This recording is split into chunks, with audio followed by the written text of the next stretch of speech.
Ô Pedro, o MST, frequentemente, ele é acusado de instrumentalização da política. Você acredita que há alguma interferência de partidos políticos dentro do movimento? E quais são? Eu não só acredito, mas eu acredito que o MST é comandado pela cúpula do PT, eu não tenho dúvida disso. Né? O MST sempre foi subordinado ao PT, às lideranças do PT. Eu costumo dividir o MST em 3 camadas de uma pirâmide. Você tem a parte da base, que são pessoas completamente pobres, miseráveis, vulneráveis, despolitizadas. A maioria dessas pessoas são despolitizadas, não tem nenhuma pretensão, nenhum engajamento político. O meio dessa pirâmide, você tem ali pessoas que realmente acreditam no socialismo e militam por isso, e a maior parte delas são pessoas que um pouco acreditam, parcialmente acreditam, mas parcialmente ou maiormente elas ganham muito com isso, né? Ganham muito fazendo militância, ganham dinheiro, ganham status, ganham visibilidade, ganham status social, enfim. E você tem o topo da pirâmide, que é uma minoria engravatada lá em Brasília, presidente de partido, e pessoas com 9 dedos, enfim, pessoas que realmente comandam. Assim, talvez a pessoa não entenda a referência, né? Mas pessoas, enfim, que comandam, né? Realmente dão ordens para esses movimentos sociais, ditos movimentos sociais, que na verdade nada mais são do que um exército à disposição dos partidos políticos, PT, PSOL e tantos outros. A parte de instrumentalização do movimento, ela acontece, você falou, desde a infância, utilizando a essência, vamos dizer assim, da pessoas que não têm muito conhecimento político. Da vulnerabilidade também, né? Aproveita da vulnerabilidade social, né? E desconhecimento também, né? Do pouco conhecimento intelectual também. Até mesmo pessoas com pouco estudo, né? São cooptadas, né? Depois que você saiu, Pedro, você recebeu alguma ameaça? Teve tipo de perseguição?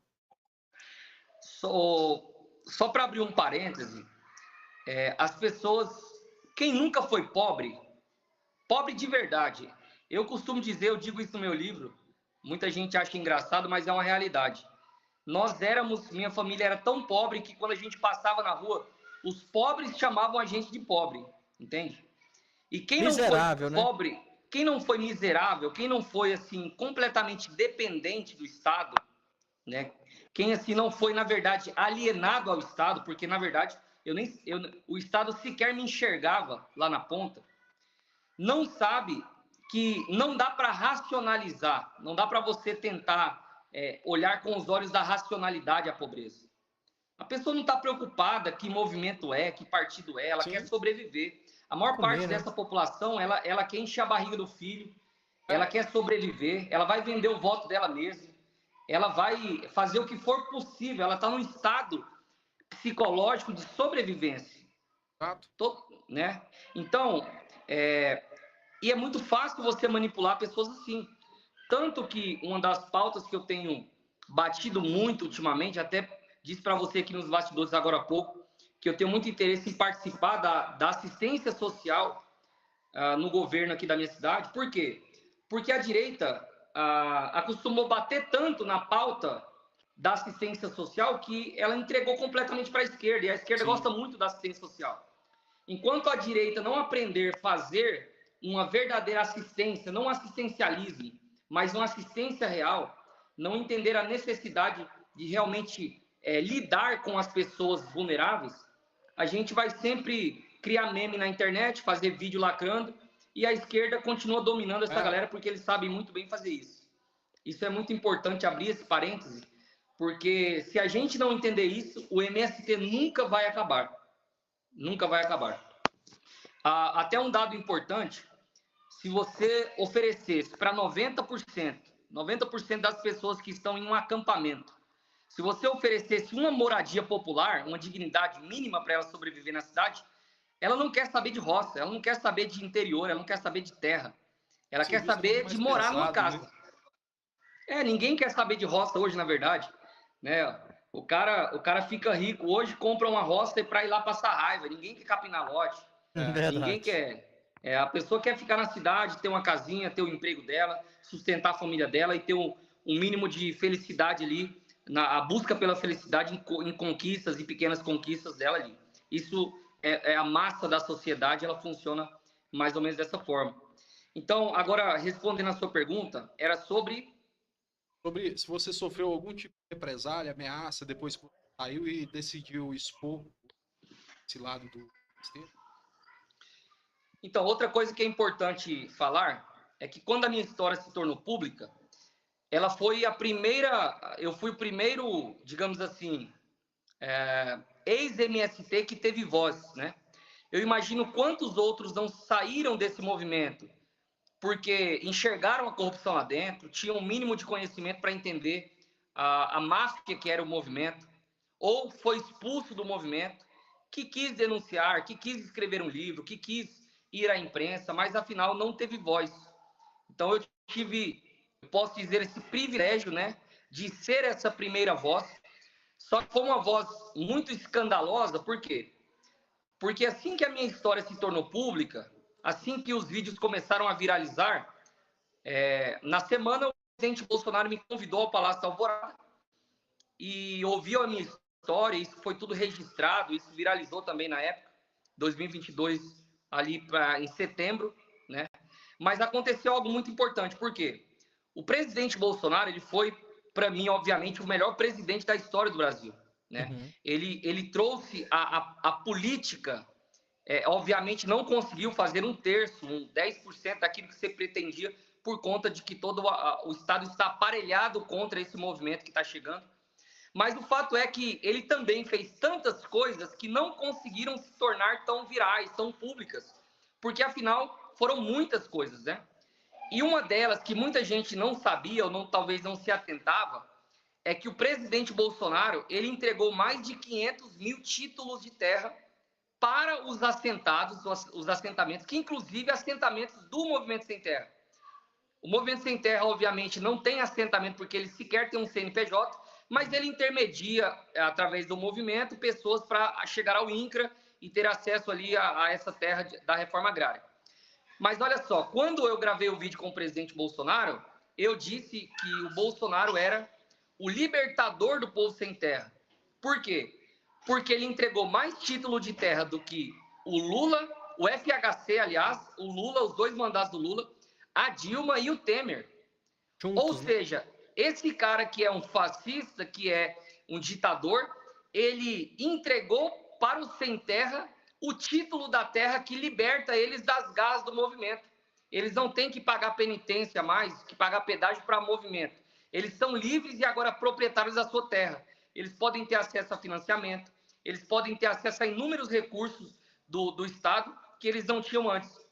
Então, quando as pessoas são assentadas, o MST, que é um movimento comunista, jamais daria um título de propriedade privada para uma pessoa.